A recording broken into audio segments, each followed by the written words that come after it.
number 37, S-282. Senator Burey. Chers collègues, Dear colleagues, I rise today in support of Bill S-282, an act respecting a national strategy for children and youth in Canada. As a pediatrician, mother, grandmother, and now senator, I would like to thank Senator Moody for introducing this bill. It is particularly relevant now, at this time, in this place, in our history, as the country faces various global shocks, such as the recovery following a historic pandemic, whose long-term effects are now revealing themselves to us, as we grapple with climate change, economic instability, war and insecurity threats, declining productivity, a crisis of innovation and affordability, the widespread impact of the internet, social media, and AI, a national housing crisis, declining learning, growing school absenteeism, child poverty and food insecurity, record numbers of children and youth struggling with anxiety and depression, and the ongoing crisis in our healthcare systems, including those affecting children. this speech is dedicated to my granddaughters, twin girls, Hope and Faith. The hope that we as a country, as parliamentarians, as senators, will continue the vision and the promise of the work of others, especially another great Canadian senator, Senator Landon Pearson, the children's senator, and the faith that as a society we will do the necessary substantive work to unleash the promise and potential of this country of ours. This is a critical period in Canada's development as a country. It was Nelson Mandela who said, "There can be no keener revelation of a society's soul than the way in which it treats its children." Canada made significant gains in its commitment to the goals for outcomes for children and families. However, we are off track and we have lost our focus. We have lost ground. Bill S-282 is about getting us back on track and refocusing our energies on our goals and objectives and outcomes when it comes to children and families. And at its core, it's about who we are as a nation. Dear colleagues, we are called to enshrine in law our values, as we did with our Constitution and Charter of Rights and Freedoms. Make no mistake, our words become worlds. What we write, say, and do matters, and it shapes our reality and our collective future. And yes, we still must continue the work of perfecting our cooperative federalism, being mindful of the division of powers and responsibilities at the federal, provincial, territorial, and Indigenous governing bodies level, and of becoming a more inclusive society. We have to retool our focus, as this bill sets out in the preamble, respecting the UN Convention on the Rights of Children, the UN Declaration on the Rights of Indigenous Peoples, upholding our commitment to truth and reconciliation with First Nations, Innu and Métis peoples, and addressing vulnerable, marginalized, Black and racialized youth, Two-Spirit, LGBTQAI+ youth, children and youth living with disabilities, and I add, respecting our commitments to official language and minority language rights. The legislative journey of Bill S-282 builds on Bill C-371, when in 1993, the Government of Canada passed the National Child Day Act, which led to National Child Day celebrated on the 20th of November and marking the adoption of the UN Convention on the Rights of the Child, ratified in 1989. It builds on the life and policy work of Senator Landon Pearson and the various provincial, territorial, and Indigenous partnership tables, shared objectives, and Canada's 2030 Agenda National Strategy.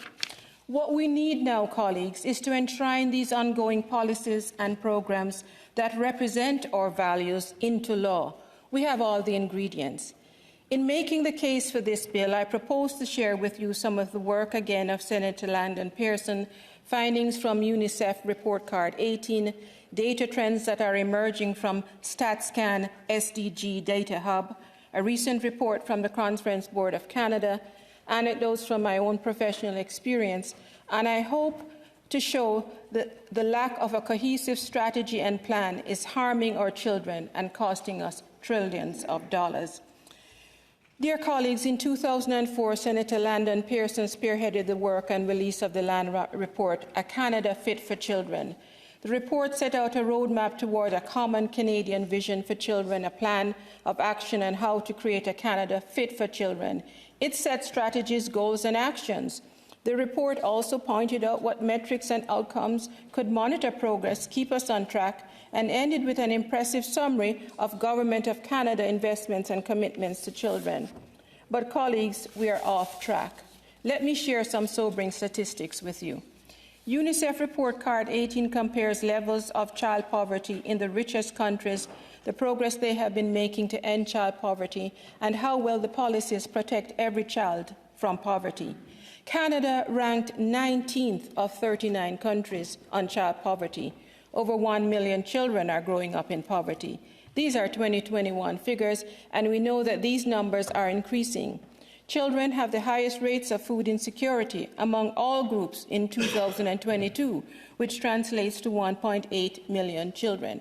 And get this, colleagues, under five mortality ranks 34th, which slipped from 12th place in 2013. I would also underscore that all of these parameters are magnified in vulnerable Black and Indigenous children and youth. Suicide among Indigenous youth is among the highest in the world. Canada is struggling and failing to fulfill its commitments to Jordan's Principle and fully fund child and social welfare for Indigenous children. According to StatScan SDG Data Hub, colleagues, SDG Goal 3, ensuring healthy lives and promoting well-being for all ages, targets and indicators for adopting healthy behaviors, such as, by March 2022, 30% of Canadians report eating fruits and vegetables 5 or 4 times per day.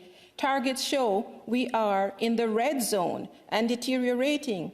This is where the recently announced National School Food Nutrition Program may be helpful. Research so far has shown that these types of interventions work and improve academic performance, nutrition indicators, and may reduce obesity in children. Another target, the prevalence of vaping by 2030, that less than 10% of students, grades 7 to 12, have used a vaping product in the past 30 days. Targets and indicators show again we are in the red zone and deteriorating. The prevalence of harmful alcohol use 12 to 17 years, again, in the red zone and deteriorating.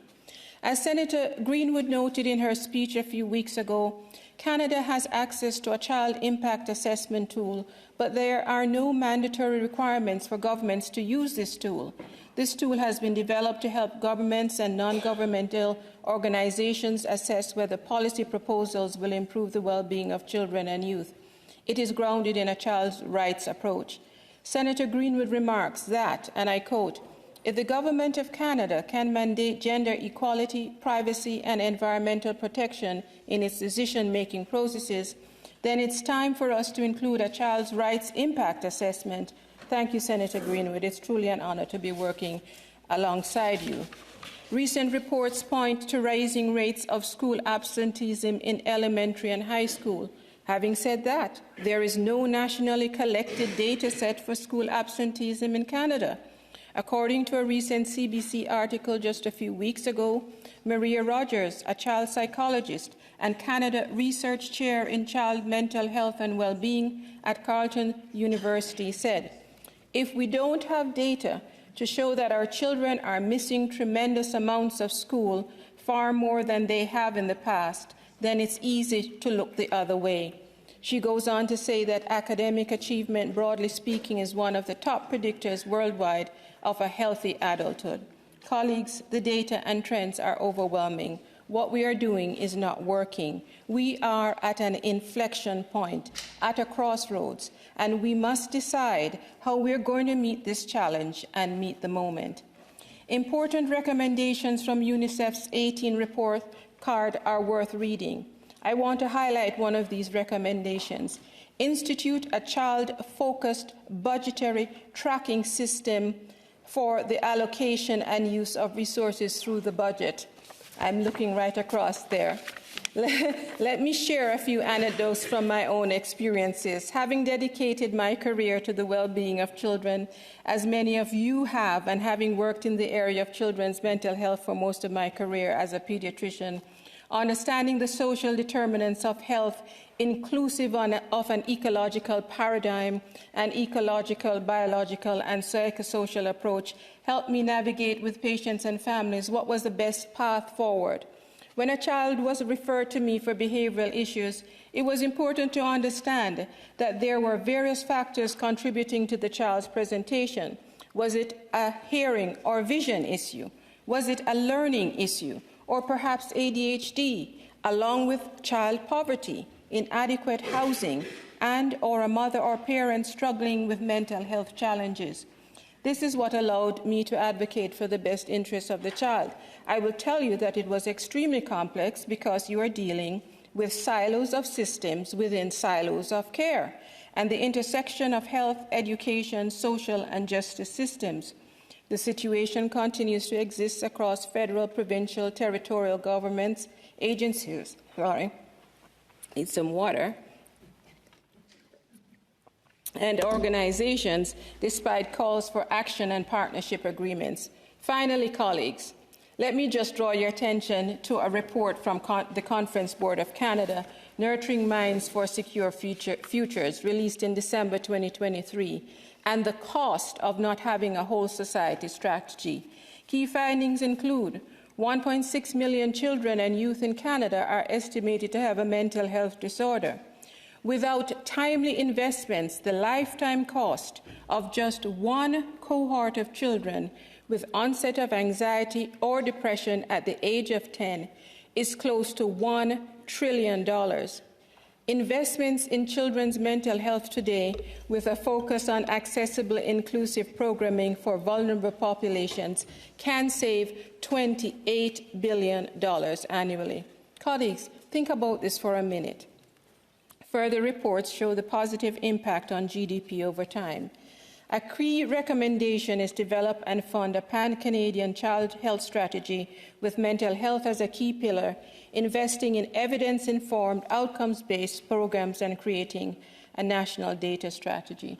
In closing, I want to thank Senator Moody for her vision in bringing this bill forward and for her team for working on it so diligently. Our children are our most precious gifts and resource, and without vibrant, healthy youth, our society and country will face existential threats. Bill S-282 is the next step in the journey to codify in our laws what we have been trying to do in truly making Canada a country fit for children. We get the chance to take the baton from Senator Landon Pearson in the relay race in the life of our country, all of us sitting here right now, and ensure that all our children have the brightest future possible, no child left behind. I end where I began with my granddaughters' hope and faith. And as you think of your own children and grandchildren, grandnieces, nephews, it takes a village to raise a child. They are depending on us. I urge you, dear colleagues, after careful consideration and further debate, to vote to move this bill to the committee stage. Thank you. Merci. Miigwech.